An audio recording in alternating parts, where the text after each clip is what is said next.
as Steve said, I'm going to be talking tonight about some literary device views that I disagree with. And I just want to make it clear that one of the reasons that you'll hear me talking so much about Dr. Michael Licona's contribution on this is because he's taken a certain role. So as you'll see, I'll mention other scholars as well. But Dr. Licona sort of bridges a gap between the scholarly world and the popular world. He's trying to, and I think this is an admirable type of thing to try to do, to bring the best of scholarship, to the lay apologists. And as you all know, there's kind of a bit of a cottage industry going, and everybody's starting apologetics YouTube channel. I want to be an apologist. You want to be an apologist. Everybody wants to be an apologist. And so there's this kind of a group that's sort of in between lay and scholarly of apologists. And so he's bringing these ideas to that group, and wrote a book in 2017 called Why Are There Differences in the Gospels? For that purpose. And so that has kind of brought these ideas out of the academy, out of the ivory tower, out of the conferences and the commentaries and everything, that not everybody was going and poring over it and reading it, and bringing those into the spotlight in a sense where they could be seen. And then it was at that point that people started saying, oh, well, wait a minute, I'm not sure I agree with that. And I in the last several years, 3 years or so, 4 years really, started saying, okay, I have some real problems with this. And so then Dr. Licona's book, Why Are There Differences in the Gospels, came out at almost the same time as my book, Hidden in Plain View. And so when I was finished with producing Hidden in Plain View, I really turned and started studying that book in detail. And so that's how he comes to be so prominent, because he's the one who's really brought these things and is trying to make use of them very consciously in apologetics, in answering skeptics, and they have their questions about alleged contradictions in the Gospels and so forth, and really promoting that as a method in a way that's far more practical and less sort of dusty and ivory towered than some scholars before, even though other scholars that you may have heard of and that might surprise you were also advocating views of this kind, and that's how that has come to be known. So that's why he is such a focus of my work. So here we go. I'm going to go to share screen and go to the PowerPoint and slideshow, view show. Okay. So I've had different names for this talk at different times. Tonight I decided to call it Fact-Changing Literary Devices in the Gospels Are Just a Fiction. So let me minimize that. My book that Steve just mentioned is The Mirror of the Mask, Liberating the Gospels from Literary Devices. That's the cover that you see here. And I'm asking a question: are the Gospels a mirror, or are they a mask? So what I mean by that is, when you have a mirror, it reflects a face, like as if, Jesus is looking at it, and it reflects a face in a very natural way. And the natural procedure here would be something like witness testimony. So are the Gospels reflecting who Jesus was, what he did, what he said, in a way that's natural by witness reportage, the way that looking in a mirror reflects things by light bouncing off and back and forth? Or are the gospel authors coming in and bringing their own agenda and their own purposes that they want to do, and then changing some of the events in a way that brings kind of a mask between the reader and Jesus? So that's where my title comes from. Obviously, I could not say in the title, just on the cover, what kind of literary devices that I had in mind, because it's just the title, it's just the cover. You're supposed to open the book and read the book. And of course, liberating and literary both start with an L-I and so forth. So there's my subtitle.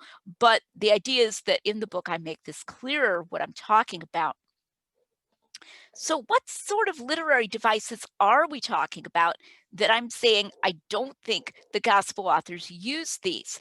So Steve had mentioned that Dr. Licona had come to talk to the group, and that there was some some interest and some concern about this. And so I've tried to make this clear. What are these views that are controversial? There are some things that you might say, well, of course, there are parables in the Gospels, or the Bible might use something like anthropomorphism, bow down your ear and hear us, O Lord, or something like that. And we know that God doesn't literally have an ear, or that kind of thing. Well, no, that's obviously not what I'm talking about when I'm saying I don't think that's in the Gospels. So what am I talking about? Well, they're what I refer to as fictionalizing literary devices. You can also call them fact-changing. Dr. Licona objects to this terminology very strongly. And if you want to dig deeper into this, as Steve said, I have a series of videos. He has a series of videos. Go for it. By all means, watch them. But this is just meant to be a descriptive term. It's not meant to be some kind of an insult to anybody, but we do need to know what we're talking about. Obviously, how can we know whether we disagree or not until we put out on the table there and say, this is what, I say yes to and you say no to. Okay, now let's discuss who's right and who's wrong. Now, as we'll see from examples I'm going to give, these aren't just figures of speech. I'm not talking about something like, hey, I had a light bulb go off in my head, or I have a frog in my throat, or something where anybody who's an adult who knows the language knows that I don't mean it literally. That's not what I'm talking about here when I talk about fact-changing literary devices. So fact-changing is a term that I define carefully because it's just meant to be a description. We got to get a description first, then we say, okay, well, is it true or not? So how do I define that? Well, in order to understand this, let's start with a couple of distinctions. You'll sometimes hear people say the gospel authors didn't always narrate in order, or it wasn't always important to them to have precise chronology. Chronology is time ordering. Well, okay, does the person mean just not telling the time? So like if I said, yesterday I went to the store and I worked on a paper and I worked with my daughter in homeschooling, am I saying that I did it in that order? Well, maybe I'm not. Maybe I don't mean for you to think that I did it in that order. Well, that's not changing any facts. But what if I said that exact same thing, that I did this and I did, and I wanted you to think that in my story it happened in that order, but I knew it didn't really happen in that order, then that's changing the facts. Or if I said I talked to this person and we had a conversation and he told me that he appreciated my work, and then you learned later that he actually sent someone else with a message to me, but I told you that we had a conversation and that I talked to him, as if we were talking in person, then I'm changing the facts. So we need to make distinctions where somebody will just use a vague phrase like not narrating in order. We need to say, well, what exactly do you mean by that? Here's another one: paraphrase versus quote unquote paraphrase. So sometimes you'll hear scholars, Dr. Craig Evans does this a lot, unfortunately, and they'll say, well, we're just saying that Jesus might not have used those exact words. A couple years ago, Dr. Licona did a podcast with Tim Stratton on the Free Thinking Ministries podcast, and he said, nobody that has come under criticism, he meant from me, from Lydia McGrew, that has come under criticism is saying that Jesus didn't say the words in the Gospels. We're just saying he might not have used those words. I'm sorry, but that's not true. They're not just saying that he might not have used those words, and I'll give you examples to back this up. So they'll use the word paraphrase, but the word paraphrase gets used in a special scholarly way, if we can call it that, to mean making things up that did not occur recognizably. So for example, if I said that Jesus said, I and the Father are one, but if you'd been there, you would never have actually heard him say anything like that. But John was using that to illustrate the fact that in a different scene, Jesus was presenting himself as God, like when he said, your sins are forgiven. to the man he healed from being paralyzed. So see there, he's like claiming to be God, but he's doing it implicitly. So John crafted a scene to show that by having him actually say in a different city, in a different dialogue, I and the Father are one. Is that paraphrase? Well, that's not how most people would use paraphrase. So you have to be careful if you hear somebody say, well, I'm just saying Jesus might have paraphrased. What do you mean by that?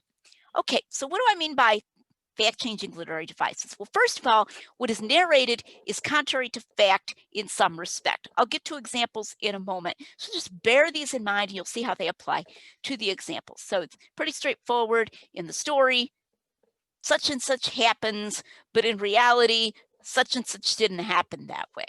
Okay. Second one, very important, the change is invisible within the work in which it appears.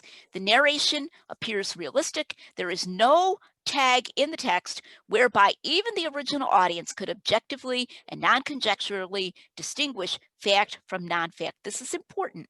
Dr. Licona has actually used the analogy of a movie based on true events. So if you go to a movie, like, the one about Flight 93, or I like to use the example of Chariots of Fire. I know I'm dating myself. A lot of people haven't seen that movie, but it's based on true events. But if you just watch the movie, you can't tell what things have been changed. You have to go Google it or something to find out, oh, they changed the year on that, or he didn't really meet that woman until later, and so forth. There's nothing in the movie to show. Okay. And then the change is deliberate. The author does not accidentally give a false impression. He doesn't accidentally narrate ambiguously. He doesn't just make an error like he really thought it happened this way. But the author is attempting to make it appear in his story that the event happened in a way that he knows is contrary to fact. So those are the three characterizations of fact-changing literary devices. I'm going to give you some examples here, some alleged factual changes in the Gospels. Every single one of these I have citations for in the Mirror or the Mask. I have page numbers and so forth. Sometimes I'll pause to say who advocates it. It's a variety of scholars. But every one of these I can cite. These are not just ones I'm making up that someone might say. John allegedly changed the year when Jesus cleansed the temple. Again, this is supposed to be changing the year. Not just that John is narrating it out of order and he's not meaning to say when it happened, but that he's actually making it happen early in Jesus' ministry when he knew it really happened late. This is held by William Lane Craig. It's held by Craig Keener. And Dr. Licona is very, very open to it, though he's kind of non-committal on that. Luke allegedly put all of the events after Jesus' resurrection on Easter Sunday, contrary to fact. This would be in Luke 24. Again, note this isn't just saying that Luke was unclear about how long things took. You'll sometimes hear people say, oh, that's just telescoping, or that's just compression. And this was a technique that ancient authors used. Well, this is where we need to start asking that question, making that distinction. Do you mean he's just being unclear about how long it took? Or is he really trying to put it all on one day, even though he knows it took 40 days? Dr. Licona and William Lane Craig both hold that he really put it all on one day in Luke 24, even though he knew it took 40 days. Luke allegedly moved Jesus' first appearance to Jerusalem from Galilee after his resurrection. So the idea is that Jesus actually appeared first in Galilee, but that Luke made him appear to his disciples, his male disciples, first in Jerusalem. This has apologetic implications, by the way, especially when you consider that doubting Thomas in John, when John tells that story about how Thomas doubted that Jesus was risen, he saw Jesus in Jerusalem. So if there was no meeting in Jerusalem, what are we supposed to think? That doubting Thomas said, oh yeah, I'll just walk up to Galilee and see if I bump into him, or what? So this is Dr. Licona's view. He's given this in a debate with Bart Ehrman. Bart Ehrman is a skeptical scholar. Here's some more. John allegedly invented Jesus saying, I thirst from the cross. Jesus says, I am thirsty in John, as a so-called dynamic equivalence for the saying, my God, why have you forsaken me? So Jesus historically said, my God, why have you forsaken me? But John made up that he said, I thirst, and said he never really recognizably said, I thirst, and it was supposed to be this kind of spiritual, symbolic thirst, even though they run and bring him wine in the Gospel of John. Michael Licona got this view from Daniel Wallace. So that may surprise you, but that is Daniel Wallace's view. They also said that he didn't say it is finished. That's supposed to be a dynamic equivalence for into your hands I commit my spirit. That's one of those paraphrases. Okay. John allegedly changed the day of Jesus' crucifixion. Very, very popular view. Again, this is changing the day. This is not just being unclear. And it would be the day of the month that he changed it from one day of the Jewish month to a different day of the Jewish month. That's held by Michael Licona and Craig Keener. Matthew allegedly invented a healing of the blind early in Jesus' ministry as a doublet. A doublet in a gospel is it's allegedly, I don't think there are any of these, but the word means is that an author, a gospel author has two events that look really similar, that look like Jesus did the same type of thing twice, but really the author just duplicated it and made it look like it happened a second time when it didn't really. This has been suggested as one possibility, and Dr. Licona just sort of brings it up like, oh, maybe this, maybe this, maybe this. But it's been affirmed by Craig Keener in his commentary on Matthew, and he suggests it again in his recent book, Christobiography.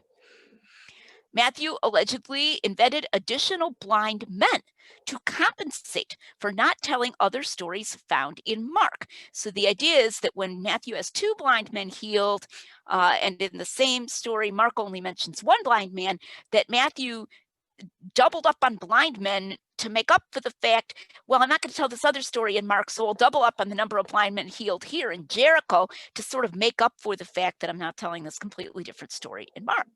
That's seriously suggested by Michael Licona and is affirmed by Craig Keener. Again, Keener refers to this again, though, in a, shall we say, much less clear way, but he's alluding to the same view in his recent book, Christobiography. Either Matthew or John, quote unquote, relocated Jesus' appearance after his resurrection. This is to Mary Magdalene.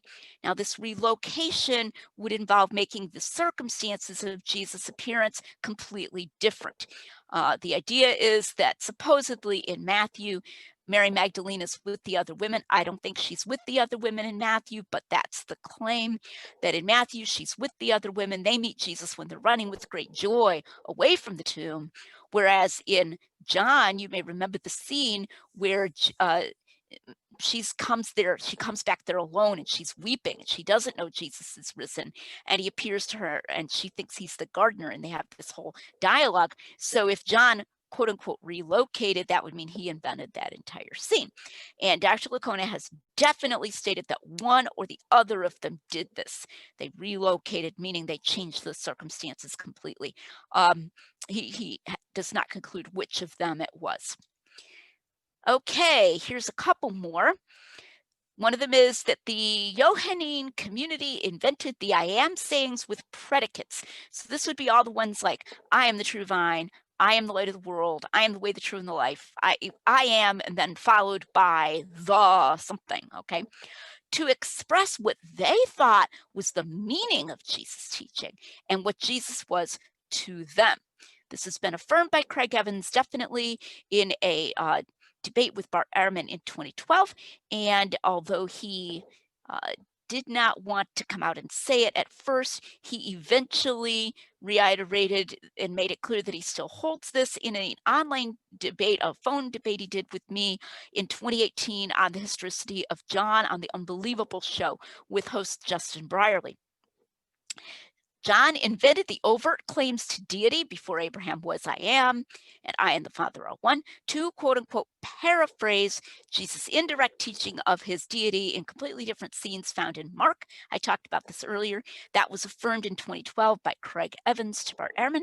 Michael Licona has defended it as a reasonable position of scholars. He doesn't say whether he holds it, but he says it is the position he would take if a gun were put to my head. And many more. Many of these are what I call utterly unforced errors. In an unforced error, a scholar raises these kinds of theories when there's not even an apparent contradiction. So, for example, with the I thirst, there's no contradiction, not even an appearance of contradiction, between Jesus saying, I'm thirsty, and Jesus on the cross, and Jesus saying, my God, why have you forsaken me on the cross? He's hanging on the cross for hours. Obviously, he could say both. So that's an unforced error. Suggested by Dr. Wallace and followed by Dr. Licona to just say, hey, maybe John just changed this. So it shows that these theories are not confined to a narrow set of cases. In fact, the sheer number of them that are out there shows that too. But it shows that they're not just like one or two things, and also that we're not just resorting to this as a last resort or something when we can't otherwise harmonize or we're not satisfied, if they're suggesting it when there isn't even an apparent discrepancy. Now, when Stephen approached me about giving this talk, he mentioned the raising of the saints in Matthew 27. That's a pretty famous, it's become famous since 2010, so in about the past 10 years. Since Dr. Licona published his resurrection book in 2010. Now, there were a lot of things in that resurrection book in 2010 that I don't think people noticed at the time, except for Dr. Norman Geisler and some others who were reading that book really carefully and publicizing some things that really were concerning. And it was more than just the raising of the saints. There were statements that the Gospels were in such a genre that it is sometimes impossible to know where history leaves off and legend begins. That statement's actually there in that 2010 book. But what just kind of almost by chance became the most famous sort of example of what was allegedly concerning about that book was the suggestion that maybe in Matthew 27, when Matthew says that at Jesus' crucifixion, the graves were opened and then many holy ones or saints came out and went into Jerusalem on the day of Jesus' resurrection, that maybe that wasn't historical. Maybe that didn't really happen. Maybe Matthew was suggesting it as a kind of an apocalyptic device to show the importance of Jesus' crucifixion. So it became famous at the time, but because it was controversial, but as you've seen all the examples I just gave. A lot of water has flowed under the bridge since then, and it's sort of like, yeah, that's old news, which is not to say it wasn't a ground for concern, but you will hear people, it's surprising, but you will hear people occasionally saying, oh, you disagree with Michael Licona's compositional devices? You mean that raising of the saints passage, like there's literally only one, and it's certainly by no means the only one. In the 2017 book, things went a lot farther. Now, at the time, Dr. Licona claimed that the over-the-top nature of the events counted as a kind of tag, so the audience would have recognized non-historicity in that specific instance. So an example I like to give of a kind of tag, which is the kind of thing he was kind of alleging with this, would be if an Irishman started telling you a story and it sounds like it's really happening. I went for a walk the other day, etc., and it was a beautiful sunshiny day. And eventually I came to a beautiful sunny spot, and suddenly I saw a little green man sitting on a mushroom, and he had a cap on his head, and he was holding a pot of gold. So the leprechaun. Okay, so it's an Irishman, and he's telling a story that appears historical, but when he gets to the leprechaun, you say, oh, okay, this is just a made-up story. So the idea in that 2010 book was that when Matthew started saying, oh, there was an earthquake and the sky was dark and the graves were open, that it would be like the leprechaun in the text, and that his audience would say, oh, okay, he doesn't really mean that for that specific one. Now, that claim that the audience would do that was not well argued. I've done a blog post that I can that I can link here and I can send to Stephen to send out to people and to link here of the in fact, I have a feeling I might have shared it somewhere or other already. But I've written a detailed blog post of why this was not well supported at all, that's what the audience would have thought. But at least he bothered to make that claim. But you remember when I gave the 3 characteristics of a fact-changing literary device, I pointed out that in those, it's a realistic narrative. It's that even the original audience, what they would supposedly be doing is like when we walk into a movie, we know that some things can be changed, but we don't know which ones they are. Okay, we just know it's a movie, so things could be changed, but we can't pick them out. So in subsequent fact-changing literary devices, in Why Are There Differences in the Gospels 2017, Dr. Licona admits that those narratives appeared realistic. So for the things like I thirst or, you know, John or Matthew relocating, the appearance to Mary Magdalene, and all of those, Jesus appearing to the disciples in Jerusalem and so forth. He acknowledges that, yeah, if you just read it, it appears realistic. I'm not claiming this looked over the top or that the original audience could go in there and pick that out and go, oh, okay, that didn't really happen. Rather, it's that they didn't care. They didn't mind. They expected that some things would be changed. And so it really wasn't a big deal to them to pick out fact from non-fact. So that's a little different from the original claim about the raising of the saints, even though that was also sort of a, how should I put it? It was a sign of the direction that this was going, especially given the statement in the 2010 book that it can be hard to tell where history breaks off and legend begins. Okay, now we come to this question. Does this make fictionalizing or fact-changing literary devices deception? So one of the reasons that people get triggered when I use a word like fictionalizing or fact-changing, and those who advocate it, they get very upset, is that they'll say, we're not saying that the authors were deceivers. You're saying that the authors were deceivers. Well, I think that it may in fact be the case that if the authors did this, they would have been deceivers, but my definition doesn't automatically mean that. My definition is just meant to be descriptive. Let me show you how that works. It makes these devices factually confusing in the sense that any audience member who fails, as he may easily do, to guess that the narrative is non-factual at that point will have a false belief, and yet the author is deliberately making the change. So if you went to a movie based on true events, you might guess wrong about which parts were changed, because after all, the whole movie is meant to appear realistic. So you might walk away with a false belief. You're meant to take it with a lot of grains of salt, as I like to put it. You're meant to just go at it for entertainment more than for factual information. Now, but we do look to the Gospels for factual information, and quite frankly, I think the original audience did too. The theorists consider that the changes do not count as deception because of what they claim was the Gospel's genre. So we may accidentally get false beliefs from biopics or movies based on true events, but we can avoid false beliefs if we adjust our expectations sufficiently. So frankly, if you walk into it and you just don't expect to get a whole lot of factual information, or you kind of downgrade your estimate of how much factual information this contains, then you won't be misled or deceived. Well, okay, that seems like a kind of a high price to pay, however, to avoid deception. This crucial claim about genre is much more complex than its proponents appear to realize, and it carries a large burden of proof. It also has major implications for reliability. Unfortunately, those who advocate these fact-changing devices will try to say at the same time that they think the Gospels are reliable. And one of the ways they say this is they'll say, well, it's the gist of the story. The authors are telling a true gist. Now, I'd like you to think back to the list of suggested changes that I gave earlier and ask yourself whether those are compatible with what you would call telling the gist. If Jesus appeared to Mary Magdalene really with the other women when they were running away from the tomb with joy, And instead, John crafts an entire scene where she's weeping. She's not joyful. She thinks Jesus is still dead. She sees him. She thinks he's the gardener.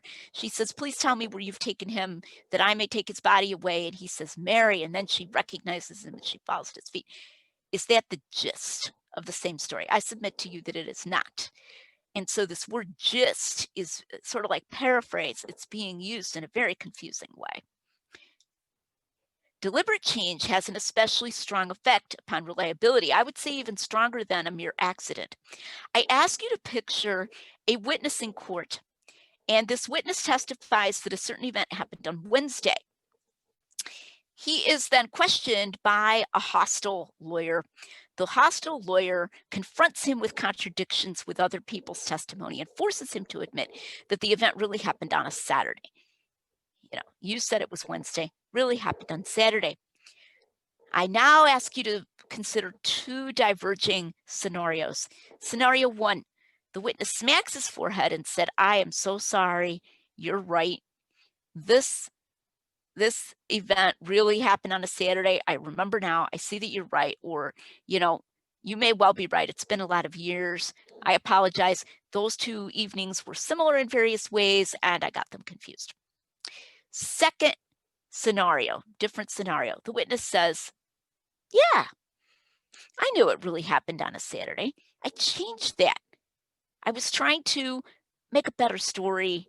It was a literary device. Don't take me too seriously. If you're on the jury, which of these witnesses do you trust more in the rest of his testimony? I submit that you would trust the first witness more, because we know how often people make accidental mistakes. If they're in a position to know and they're trying to be truthful, they can still be very highly reliable. But witnesses who are trying to change things, who knows how often they're going to try to change things. It should go without saying that if somebody's trying to get it right, he's more likely to get it right than if he's not even, than if he's actually trying to change it. That seems pretty obvious. Confirmation of the Gospels often depends upon details. If details are expected to be changed, then we should not expect them to be factually confirmed, but they are factually confirmed. Steve mentioned at the beginning the argument from Undesigned Coincidences that my husband and I have talked about. We find that confirming details all the time. So even if we are looking at small details, we find them being confirmed again and again. But if we say, the authors could just change that, then why are we even going out looking for those details to be confirmed? And finally, of the things I'll mention tonight, the confirmation of Jesus' physical resurrection depends upon details. Was he physically resurrected, or was it just some kind of a spiritual vision or something? Well, Luke says that he asked if they had anything to eat. John says he ate fish with them later in Galilee. In fact, we have him eating with them both in Galilee and in Jerusalem. Those are details. We have him saying, touch me and see that I am not a ghost. We have, him inviting Thomas to, touch his wounds and so forth. So these are details. And if we're going to say, well, they could change details, but the big picture, Jesus appeared to the disciples as a group at some point or something like that, that they weren't supposed to change, then we've got apologetic issues here with, what kind of evidence did they really have for his physical resurrection?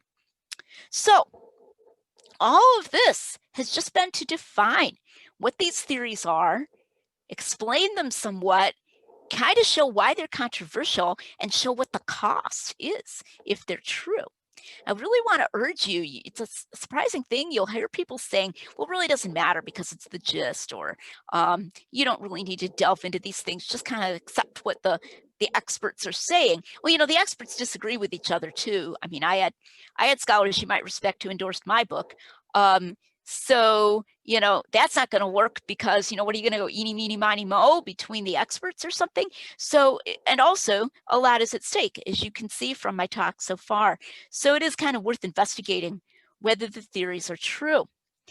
I've argued in The Mirror or the Mask that support for the alleged widespread acceptance that is at the time that the Gospels were written of fact-changing literary devices and for their use in the Gospels depends upon blurring crucial distinctions that we've already discussed, misunderstanding ancient documents, and rejecting reasonable harmonizations.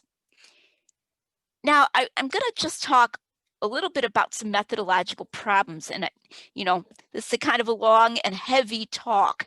So I hope it doesn't seem like I'm throwing too much at you, but we will have a Q&A. So here are just some of the methodological problems. First of all, what I call discrepancy hunting. So the method of discrepancy hunting is a method where you go to a document, and they do this, by the way, with Dr. Licona and a classicist named Christopher Pelling that he follows, and also Dr. Keener. They do this with non-biblical documents too. And I'm going to give an example from one of those here in a minute. They go to this document. It might be the Gospels, or it might be the historian Plutarch, or Theocasius, or whatever, and they find an appearance of discrepancy. Aha, it looks like this happened on this day here, and it looks like this happened on this day there. This looks like it happened this way here and that way there. And then they'll just go, therefore, there's a compositional device. One of the authors changed it. And that's a really poor method. Cold case detective, that's jumping to conclusions. Cold case detective J. Warner Wallace has said, if you took that approach with the cases I work, you'd never solve a case because you will see differences between authors. This is just what eyewitness testimony looks like, and he is talking about these theories. I quote this from an interview that he did. I quoted in The Mirror or the Mask. You can't just get a discrepancy. And Peter J. Williams, the principal of Tyndale House, a eminent British scholar, has made this same point. To just say, well, it looks like Plutarch contradicts himself or something. Aha, Plutarch changed when this happened or something. You're really jumping to conclusions because there are all kinds of other possible sources of appearance of contradiction.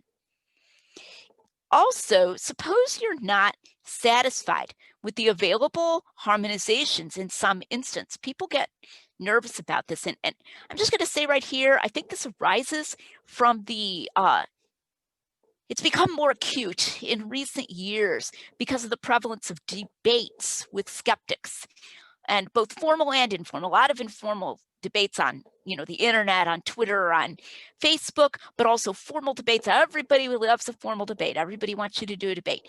And, people feel like, how's it going to look if Bart Ehrman says,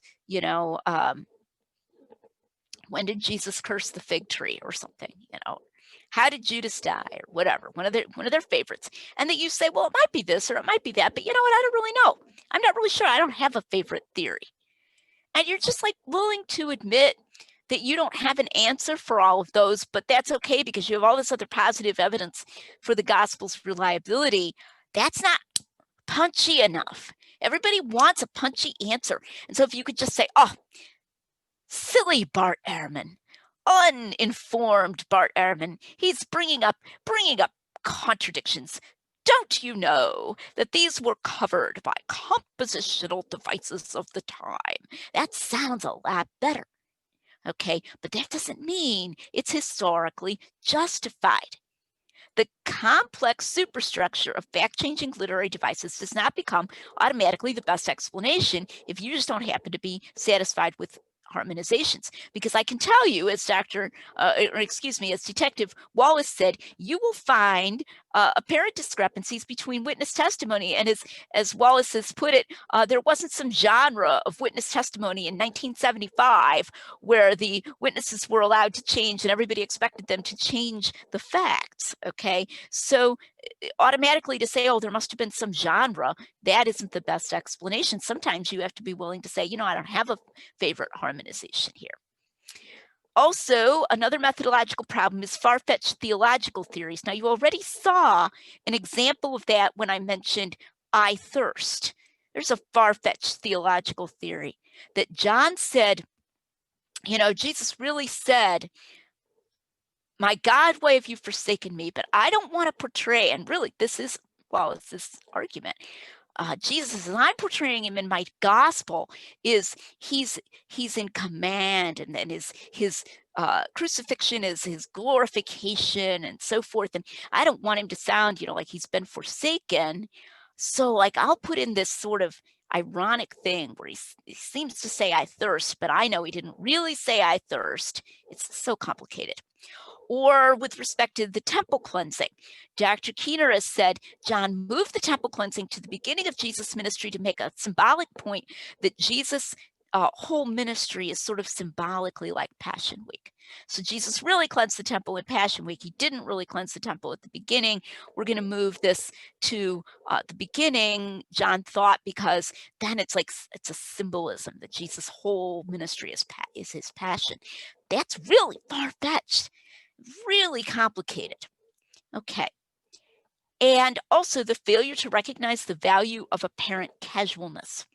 So if John just casually says, or let's take Mark. Mark just casually says that the men sat down on the green grass at the feeding of the 5,000. They sat down, and he actually uses the word, chloros, green. They sat down in the green grass. I've actually seen one scholar, I haven't named him yet, here his name is John Nelson, say that Mark put in the green grass as an allusion to the 23rd Psalm. He makes me to lie down in green pastures. That's a failure. That's a twofer. It's a far-fetched theological theory, and it's a failure to recognize the value of apparent casualness because, Mark doesn't seem to be trying to do anything theological. He's just casually mentioning that the grass was green. Okay, and many more. So real quickly here, you're going to find a ton of claims. If you delve into these, it's going to be like, Lydia doesn't know what she's talking about. I have a classicist that agrees with me, or I have many classicists who agree with me, because Plutarch. And also the exercise books. So I've got videos on the exercise books. I'm not going to make this talk any longer by talking about them, but the claim is we find Plutarch doing this. And if we find Plutarch doing this, then that means it was accepted at the time, which means the Gospels did it. I mean, you've already got like more leaps here, but I just want to give you one example here to show the problems with the discrepancy hunting method, even in non-biblical literature. So in the life of Caesar, so Plutarch has these lives of people. They're like biographies. A guy named Scipio introduced a motion in the Roman Senate that Caesar should be considered a public enemy if he didn't disarm by a certain date. And a different guy named Lentulus said, arms are needed against a bandit. So Julius Caesar, is in conflict with the Roman Senate. He won't set aside his legions. So, it's a little bit like nowadays when people are afraid that the president won't leave office or something if he's voted out. So as if he had, armed guards and he wouldn't dismiss them or something. That's just sort of a contemporary type of example to show you what the Senate was concerned about. And I mean, he literally had legions. He had all kinds of soldiers. So, okay. In the life of Pompey, a guy named Marcellus called Caesar a robber, and he urged that he be voted a public enemy if he did not disarm. Here's Dr. Licona in his book. Plutarch appears to conflate the logia are sayings, uttered against Caesar by Scipio and Lentulus and transfer them to Marcellus. So the idea is that in one of his works, Plutarch squishes together two of these sayings, and then he moves them and says that a different guy said them who didn't really say them. Doesn't even suggest any motive. I don't know, maybe he was just bored that day. Hey, I think I'll have Marcellus say it instead. Why even think that? In a deliberative body, one person introduces a motion and another person supports it. This happens all the time. So Marcellus could support, yeah, I think he should be considered, a public enemy if he doesn't disarm. Somebody else suggested it. In a heated political climate, multiple people say the same insulting thing about an opponent. Do we not know this today? right? So is it really at all implausible that more than one person called him a bandit or a robber or something like this in the same type of debate, even on the same day, even in the same hearing of the Senate? Very, very plausible. In fact, Plutarch tells a lot of these. Some people might find them boring. Some people might find them interesting, things going on in the Senate. These are normal scenarios. Now, I want to give a quotation here because sometimes you'll hear people say, well, you don't understand ancient people. Ancient people thought differently. This is a meme. You'll hear it over and over again. I did an interview recently, a great interview that I did with Mike Winger. You can look it up on his YouTube channel. And then in the comments, somebody came in and said, he said it about Eastern people. Well, the authors of the Gospels, they were Eastern people, and Eastern people didn't care about literal fact. You'll see a lot of it about ancient people. In his series of videos, Dr. Licona said that what he called the literary conventions that Lydia McGrew is advocating, I guess telling the truth without changing things, is a literary convention now. And he said they would not be invented for 1,500 years. So that for the Gospels to report when Jesus cleansed the temple or something without moving it, without changing it, would be a literary convention that would not be invented for 1,500 years. So the claim is that I'm being anachronistic in thinking that the Gospel authors would have had any concern or objection about this. So I want to read for you an ancient man. His name was Julius Africanus. He is talking here in a letter about a theory that some gospel author changed or invented some of the names in Jesus' genealogy. And he's really indignant about this. For if the generations are different and trace down no genuine seed to Joseph, and if all has been stated only with the view of establishing the position of him who was to be born, that's Jesus, there being at the same time no proof given, but the dignity of the words being brought down to a feeble hymn, it is evident that no praise accrues to God from that, since it is a falsehood, but rather judgment returns on him who asserts it, because he vaunts an unreality as though it were a reality. So you find a very strong concern in a very ancient man for literal factual reality. I would say that you find that as well in the gospel authors as well. Be very skeptical when someone tells you ancient people didn't care about whether something was literally true or not. There's no good evidence for this claim, and there's plenty of evidence against it, both in scripture and in the church fathers and even in secular historians. So I was asked when I filled out a form for this talk tonight to put a verse that would sort of Bible verse that would sort of characterize what I was doing, and I put 2 Peter 1:16. That's where Peter says we have not followed cleverly designed fables when we taught you, but we were eyewitnesses of his majesty. Similarly, in John 19:35, he says, he who saw it bore record, and his record is true, and he knows that what he says is true. Luke 1:1-4 says that he's writing to his friend Theophilus that you might know the truth and might be assured of the truth of all that you've been told. What are we going to do? Are we going to put little asterisks next to all of these? But because these were ancient people, they were ancient men, they didn't really mean what they appeared to mean. I see no reason to do that. Now, what's the alternative? I talk in my book, The Mirror or the Mask, and in all my work since then about what I call the reportage model. Please don't accept any straw men of the reportage model. You've seen my distinctions earlier. I'm not saying there are no parables in the Gospels. I'm not saying the Gospel authors always gave Jesus' words absolutely verbatim. I'm not saying that they never narrated out of chronological order, although I distinguish that from changing chronological order.